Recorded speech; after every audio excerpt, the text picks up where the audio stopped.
5 عيوب في الجالاكسي تراي فولد الجديد من سامسونج. نقاط هنتكلم فيها من واقع تجربة سريعة، 5 نقاط مهمة فرحتنا بالجهاز مش لازم تنسيهم لينا. سامسونج حققت المعادلة بموبايل وتابلت مع بعض في نفس الوقت، عملت الحاجة اللي كلنا كنا بنستناها وبنتمناها، لأنه بقى الموبايل الوحيد بالفورم فاكتور ده اللي قابل للاستخدام بره الصين. بس هل هي تجربة كاملة والجهاز ده عدى العيب وأزح ولا غلطة؟ هل الجهاز رائع عظيم فظيع ما يخرش المية؟ الحقيقة لأ، وهنعرف مع بعض عيوب من أول نظرة، ملاحظات واضحة في الجهاز من أول طلة. هيا بينا نلعب.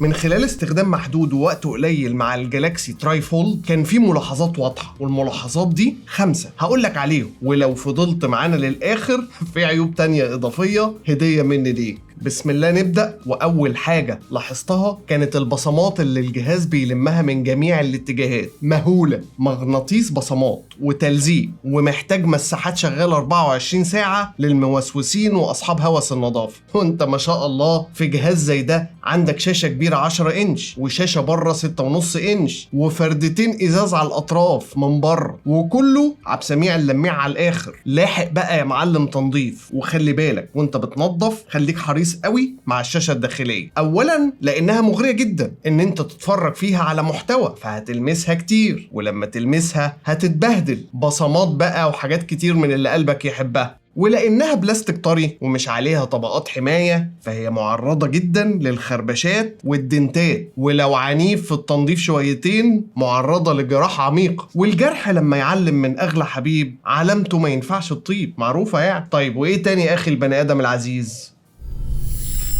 عشان ما ترفع وترفع وترفع لازم تضحي او تكاكي، مش فاكر. المهم علشان تعمل جهاز بالرفع ده لازم تشيل اي حاجة في الكوكب محتاجة سمك. انت في عرض النانو مليمتر. طيب سامسونج شالوا ايه؟ شالوا الانتي ريفلكتيف كوتنج اللي هو مضاد للانعكاسات الضوئية، وبالتالي اصبح الجهاز من بره ومن جوه مراية انعكاسات. حطها في جملة مفيدة مع البصمات والكريس، لا الاتنين الفاصلين بتوع هنش التطبيق، وهيبقى احلى دماغ مش شايف حاجه في الدنيا من البصمات والانعكاسات. طيب ودي حلها ايه يا دكتور؟ هقول لك ارجع لحلقه فولد 7، هسيب لك اللينك هنا وهتلاقيه في صندوق الوصف علشان تعرف الحل ايه، لان في حل. نروح للي بعده. ماله بقى كمان الجهاز ابو $3000 ده؟ وايه كمان يا استاذ؟ قول ده انت كلامك حكم. انت عديت معايا لغايه كام عيب؟ طيب ندخل في اللي بعده. ما هو لنفس السبب بتاع تكاكي او تضحي علشان يوفر في السمك، سامسونج راحت لنفس معالج استخدمته في جالاكسي زد فولد 7 اللي هو سناب دراجون 8 إليت المعمول مخصوص لسامسونج. حط لي خط هنا بقى كده. طيب فيها ايه يعني؟ هو ده عيب ولا حرام؟ هقول لك اولا انت جايب اغلى جهاز في العالم بمعالج السنه اللي فاتت، لان دلوقتي الاجهزه بتنزل بمعالج سناب دراجون 8 جين 5، بس مش دي القضيه. 8 إليت ممتاز، امال ايه؟ فاكر الخط اللي حطيناه؟ علشان تكاكي فانت كان لازم ترفع، وطالما بترفع فانت مقلل غرفه التبريد علشان تحافظ على السمك، وبالتالي انت لو خدت اخر بروسيسور او حتى ال8 إليت العادي مع كميه الليدات دي فانت محتاج غرفه تبريد اسمك. فحل سامسونج كان ان سناب دراجون تعدل لها ال8 إليت علشان يحتاج تبريد اقل، وبالتالي سناب دراجون مقلله الاداء في العموم ودايسه لسامسونج فرامل علشان تقلل الحراره، والموضوع ما يخرجش عن السيطره. يبقى ما تتوقعش ان اداء سناب دراجون 8 إليت اللي في جهاز تراي فولد من سامسونج هيديك نفس اداء 8 إليت اللي في الاس 25 الترا اللي نزل في يناير اللي فات. فما بالك بقى بالاجهزه اللي نازله بسناب دراجون 8 جين 5. ها في حاجه كمان يا بيه ولا كده خلصت تقطيع في الجهاز؟ بص، هو اولا ده مش تقطيع لاننا بنتكلم عن اختراع عظيم فعلا واداه رائعه، لكن هو وضع النقط على الحروف قبل ما نطلع سوا على الروف، لان الجهاز ده اختراع وعظمه التنين الحزين وقت الغروب، بس مفيش في الكوكب حاجه كامله، وعلشان ما تعلى وتعلى وتعلى لازم ايه؟ الله ينور عليك. ندخل على اللي بعده.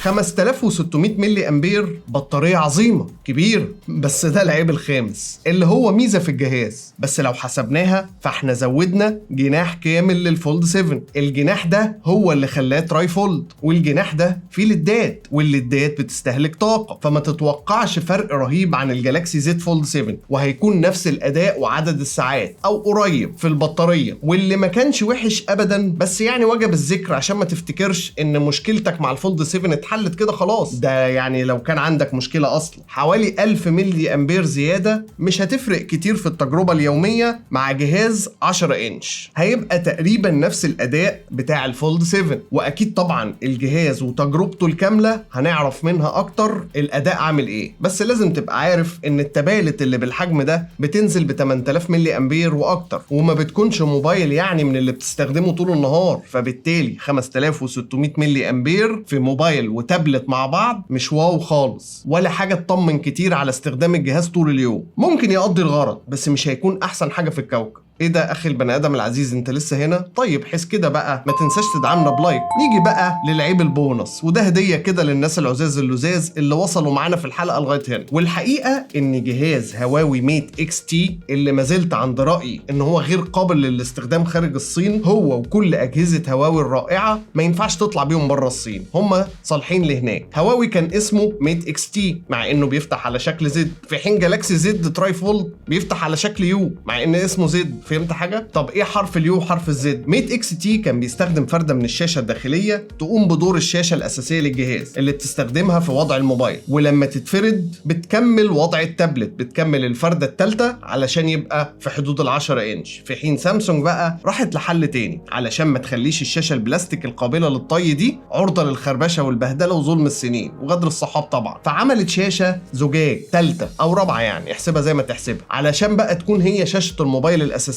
وقت الغلق. كده نبقى حامين البلاستيك اللي جوه، وده خلى الجهاز يو مش زد، بس عادي نعديها علشان الحمايه، خاصه واحنا بنتعامل مع اغلى موبايل في العالم حاليا وسعره اغلى من ثمن عربيتي، فاكيد نضحي بحرف علشان نحميه. ولو اني مش فاهم ليه ما سموهوش جالاكسي يو مثلا، ما علينا. وجود شاشه زجاج اضافيه سعادتك خلى وزن الجهاز فوق ال 300 جرام، اكتر من جهاز هواوي اللي تقريبا في حدود 250 او حاجه زي كده، فيعني هو كده اتقل لان في شاشه ازاز بره. وطبعا مش هكلمك عن السنسور بتاع كاميرات الجالاكسي زد تراي فولد والاستخدام اليومي وال200 ميجا بكسل والسنسور الاقل من سنسور الاس 25 الترا، لان ده محتاج تجربه كامله للجهاز في ايدينا علشان نشوف فرق الكواليتي، ولان الجهاز لسه مش في ايدينا وعملت جمعيه من 100 نفر عشان اشتريه واعمل له مراجعه، فلما اقبضها ونجيب الجهاز هنعمل ريفيو كامل بالعيوب الكامله والمميزات الكامله، فانتظرونا او تبرعوا $3000 عشان نلحق نشتريه. بس تصدق لا ما تتبرعوش، عشان لو جالي $3000 هشتري عربيه جديده بدل عربيتي صديقه الميكانيكيه اللي دايره على حل شعرها عند الورش. انتوا ما بتجوش ليه؟ مش تبقوا تيجوا تعملوا سبسكرايب وتفعلوا الجرس والحاجات دي يعني علشان ننتشر ونتوغل، وابقوا تفسحوا في القناه وقولوا لي رايكم عشان احب اسمع كل الاراء، ما عدا اراء اتباع ابو لهب ماليش فيها، وردي عليها هيكون مش لطيف. هو مش انا قلت لكم قبل كده ان المؤثر يؤثر لا يتاثر؟